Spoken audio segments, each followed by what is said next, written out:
Hello everyone, welcome back to my channel. कैसे हैं आप सभी? आई होप आप सभी बहुत अच्छे होंगे। इंडियन मॉम चंद्रा के नए ब्लॉग में आप सभी का स्वागत है। सुबह का टाइम है, यहाँ पे तैयारी हो रही है कपड़े धुलने की। कपड़े बहुत सारे इकट्ठे हो रखे थे, तो जिस दिन मुझे कपड़े वॉश करने होते हैं ना, तो मैं घर के काम करने से पहले मशीन जरूर लगा लेती हूँ, ताकि एक साइड मेरे कपड़े धुलते रहे और दूसरी साइड मैं अपने साइड बाय साइड दूसरे कामों को भी देखती रहूं। तो देखिए, आज मैंने अपनी वॉशिंग मशीन रख दी है अपने बाथरूम के अंदर। वैसे मेरी वॉशिंग मशीन ना मेरी बालकनी में रहती है, पर बाहर धूप लगी हुई थी तो मेरा मन था नहीं बाहर कपड़े धोने का, तो मैंने सोचा क्यों ना आज मशीन को अंदर लेके आ जाऊं। तो बाथरूम में जो है मैंने मशीन लगा दी है। उसके बाद मुझे अपनी बेडशीट वगैरह चेंज करनी थी, तो बेडशीट को झाड़ देंगे, पहले बेड के गद्दों को झाड़ देंगे और जो भी उसका सिराना वगैरह है ना, उसको मैं साथ के साथ उसकी डस्टिंग भी कर देती हूँ। उसके बाद जो है यहाँ पे न्यू बेडशीट जो है मैंने निकाल दी है, मतलब धुली हुई बेडशीट। तो अब जैसे गर्मियाँ आ गई है ना, तो कॉटन की बेडशीट बिछाओ तो बेड आपको थोड़ा बहुत ठंडक देता है और गरम बेडशीट अब बिछाने का जो है मन नहीं करता है। तो देखिए, यहाँ पे सबसे पहले अपने बेड में मैं बेडशीट बिछा लूंगी और बेडशीट के किनारे ना मैं इस तरीके से दबाती हूँ। अभी आपको दिखाती हूँ, ये देखिए इस तरीके से। तो ऐसे आपकी बेडशीट बिल्कुल खिसकती नहीं है। आप चाहे कितना भी आपके घर में छोटे बच्चे हैं, कितना भी वो उछल कूद करेंगे ना, आपकी बेडशीट कहीं से हिलेगी नहीं।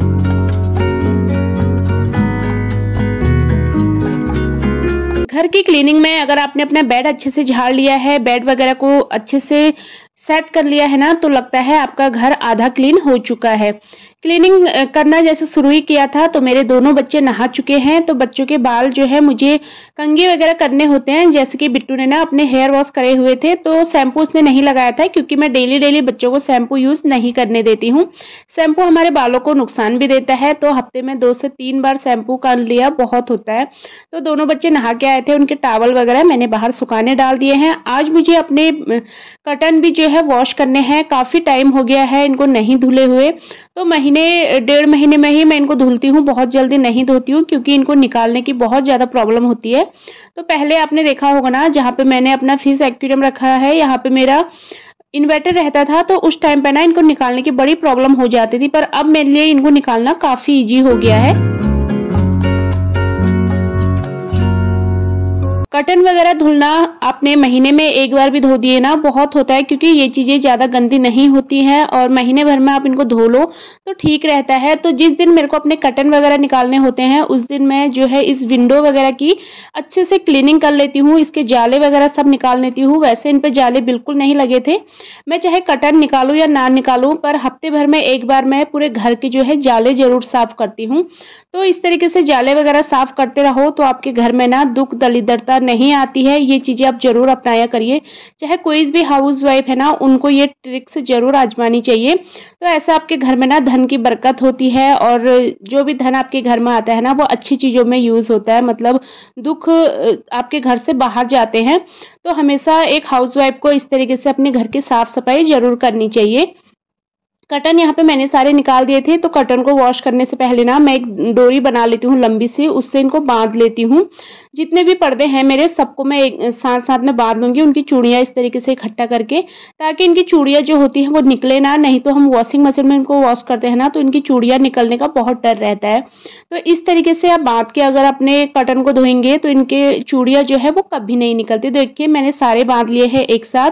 अब इनको डालेंगे हम मशीन में। बेडशीट वगैरह भी धोनी है, तो मैं सबको अलग अलग धुलती हूँ। तो आज मुझे 3 से 4 लॉट मशीन का लगाना पड़ेगा। सब कुछ मैंने आज धुलने के लिए डाल दिया है। अपने सोफा कवर भी मैंने हटा दिए हैं, तो सारी चीजें जो है अलग अलग वॉश होती हैं। डेली हाउस क्लीनिंग में हम झाड़ू पोछा तो डेली करते हैं, पर कभी कभार ना अपने घर को इस तरीके से टाइम देना बहुत ज़रूरी होता है।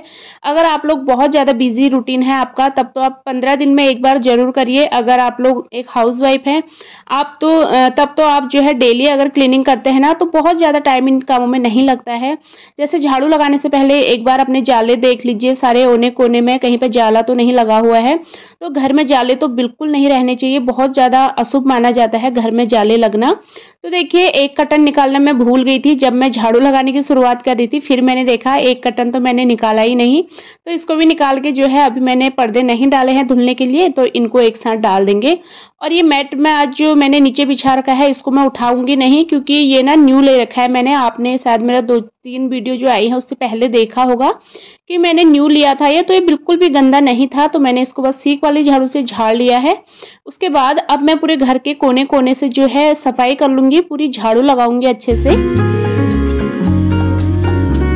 अगर हम डेली इस तरीके से काम करते हैं ना तो हमें बहुत ज़्यादा मेहनत नहीं करनी पड़ती है। तो अपने काम को आसान करने के लिए हमें ये नहीं करना चाहिए कि हम एक ही दिन जो है बिल्कुल कमर तोड़ वाली सफाई करेंगे। धीरे धीरे जहाँ से हमें दिखते जाता है ना वहाँ से हमें अपने घर की सफाई करते चलना चाहिए। मैं तो ऐसे ही करती हूँ, मैं झाड़ू भी लगाती हूँ ना तो मैं देखते रहती हूँ कहीं पर जाला वाला लगने वाला है या फिर छोटा मोटा भी लगा होता है ना, मैं उसको हाथ के हाथ निकाल देती हूँ। ऐसा नहीं है कि मैं उसके लिए पर्सनल टाइम निकालूंगी। तो इसलिए आप लोग बोलते हैं दी आपका घर बहुत साफ सुथरा रहता है, आपका घर बहुत सुंदर है। तो साफ सुथरा ना घर को रखना पड़ता है और हर हाउसवाइफ चाहती है उसका घर अच्छा हो, सुंदर दिखे। चाहे हमारा घर ईंट का बना है, चाहे हमारा घर मिट्टी का बना है, जैसा भी बना है, तो हर हाउसवाइफ अपने घर को एकदम साफ सुथरा बना सकती है। इससे हमारे घर में पॉजिटिव थॉट्स आते हैं, नेगेटिव थॉट्स दूर होते हैं। तो इस तरीके से हमें जरूर अपने घर को साफ रखना चाहिए।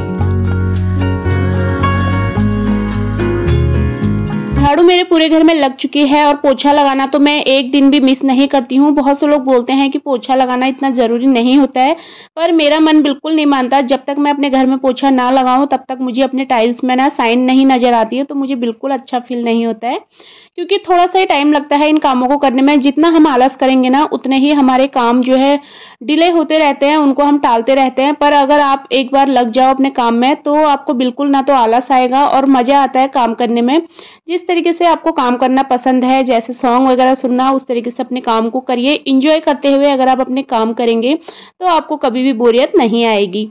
तो देखिए मैंने नहा लिया है, मैंने पूरे घर की डस्टिंग करी और डस्टिंग करने में मुझे सबसे ज़्यादा टाइम लगता है झाड़ू और पोछा करने से ज़्यादा, क्योंकि डस्टिंग करना पूरे घर की बहुत ज़रूरी होता है। और एक एक कोने कोने से जितने भी हमारे घर में फर्नीचर है सबको साफ सुथरा करना बहुत ज़रूरी हो जाता है। तो डस्टिंग करने के बाद ही मैं हमेशा पोछा लगाती हूँ। काउंटर टॉप मेरा किचन का साफ था, जो भी बर्तन धोने की वजह से थोड़ा बहुत गंदा हो गया था उसको भी मैंने हाथ के हाथ साफ कर दिया है। बच्चे घर पे हैं तो बस देखिए यहाँ पे हमने नाश्ता करा। नाश्ता करे हुए तो बच्चों को काफ़ी टाइम हो गया। मैं तो नहाने के बाद जब दिया बाती करती हूँ उसी के बाद ही जो है नाश्ता करती हूँ। बच्चों को काफ़ी टाइम हो गया था, बच्चे चले गए थे नीचे खेलने के लिए, साइकिल चलाने अपने। तो हल्की फुल्की धूप है, बहुत ज़्यादा धूप तो नहीं थी आज। तो फिर बच्चे खेल के आए ना, चाहे धूप हो चाहे बारिश हो, पर बच्चे अगर अपनी एक्टिविटीज़ करते रहते हैं तो उनको पसीना निकल जाता है। तो गर्मी हो रही थी बच्चों को। तो यहाँ पे ठंडा ठंडा वाटरमेलन है। बच्चों ने तो काट के खाने के लिए मना बोल दिया था। उनको जो है मैंने एक एक स्लाइस बड़ा वाला काट के ऐसे ही दे दिया, तो उन्होंने पूरा पीसेस करने के लिए मना बोल दिया था कि मम्मा हमें ऐसे ही खाना है। बच्चों को ऐसे ही वाटरमेलन खाना ज़्यादा पसंद होता है। तो हमने वाटरमेलन वगैरह अपना एंजॉय करा। ठंडा ठंडा वाटरमेलन खा के ना सच में बहुत ज़्यादा डबल एनर्जी आ गई है मेरे अंदर। तो यहाँ पे देखिए इतनी देर में मेरे सारे कपड़े भी सूख चुके थे। सारे कपड़ों को डाल देंगे सूखने के लिए।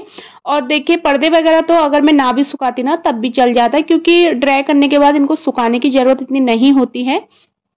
तो बहुत से लोग तो पर्दों में प्रेस वगैरह भी करते हैं, पर मैं प्रेस कभी नहीं करती हूँ, क्योंकि मेरे पर्दे ऐसे है ना कि ये मुड़ते नहीं है। इनका कपड़ा अलग कपड़ा है काफ़ी, तो ये एकदम हमेशा सीधा ही रहता है और एकदम साइन भी इसमें हमेशा बनी रहती है, चाहे ये धुले हों चाहे ना धुले हो। और अगर एक बार धो दिए फिर तो इनकी साइन बहुत ज़्यादा बढ़ जाती है। तो मैं प्रेस वगैरह कभी नहीं करती हूँ। अभी थोड़ा देर इनको सूखने के लिए डाल दूंगी, फिर जो है मैं इनको लगा भी दूंगी, क्योंकि शाम के टाइम पर्दे लगाना बहुत ज़रूरी हो जाता है। और यहाँ पे देखिए मैंने बनाई थी खिचड़ी। मेरे अक्रिस मेरे बेटे की मतलब उसकी फरमाइश थी कि मम्मा आज खिचड़ी बनाना।